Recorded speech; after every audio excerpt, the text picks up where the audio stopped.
आज आइए हम परमेश्वर के दूसरी बार आने का कारण इस उपदेश के साथ परमेश्वर के वचन का अध्ययन करने का कुछ समय ले। आइए हम प्रकाशित वाक्य अध्याय 5 आयत 1 देखें। जो सिंहासन पर बैठा था, मैंने उसके दाहिने हाथ में एक पुस्तक देखी जो भीतर और बाहर लिखी हुई थी और वह 7 मुहर लगाकर बंद की गई थी।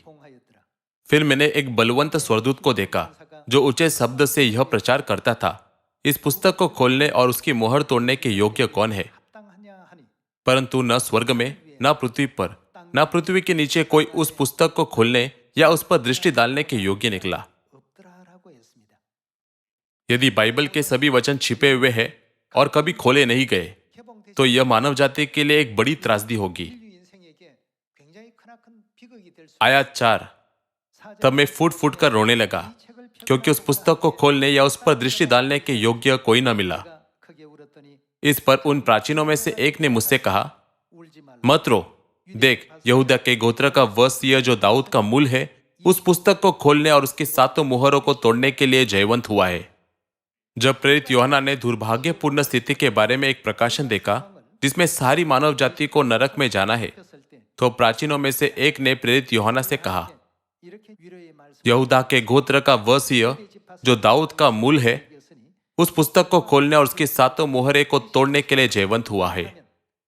तब वह एकमात्र जिनकी मानव जाति को लालसा करनी चाहिए और जिनकी प्रतीक्षा करनी चाहिए, वह है दाऊद का मूल। हमें उनसे मिलना चाहिए। क्या हमारे लिए पापों की क्षमा और अनंत जीवन प्राप्त करने और स्वर्ग के राज्य में प्रवेश करने का यही एकमात्र तरीका नहीं है? जब प्रेरित यूहन्ना ने सुना स्वर्ग में या पृथ्वी पर या पृथ्वी के नीचे कोई उस पुस्तक को नहीं खोल सकता, तो वह बड़ी निराशा में रहा होगा।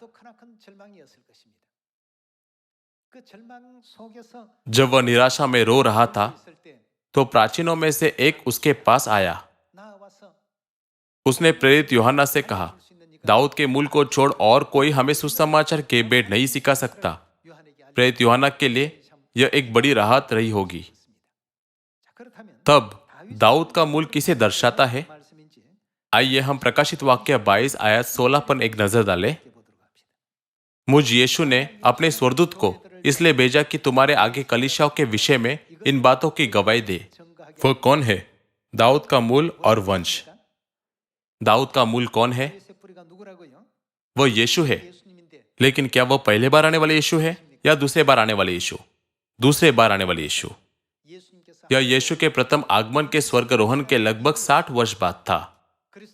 मसीह ने जिस सुसमाचार का प्रचार किया था, वह अंधकार युग के दौरान मिटा दिया गया था। बाइबल पर मुहर लगा दी गई थी। चूंकि फसा, सबत का दिन और नई वाचा के सभी सत्यों को मिटा दिया गया था, इसलिए इस अवधि को अंधकार युग के रूप में वर्णित किया गया है, जब सत्य का कोई प्रकाश नहीं था।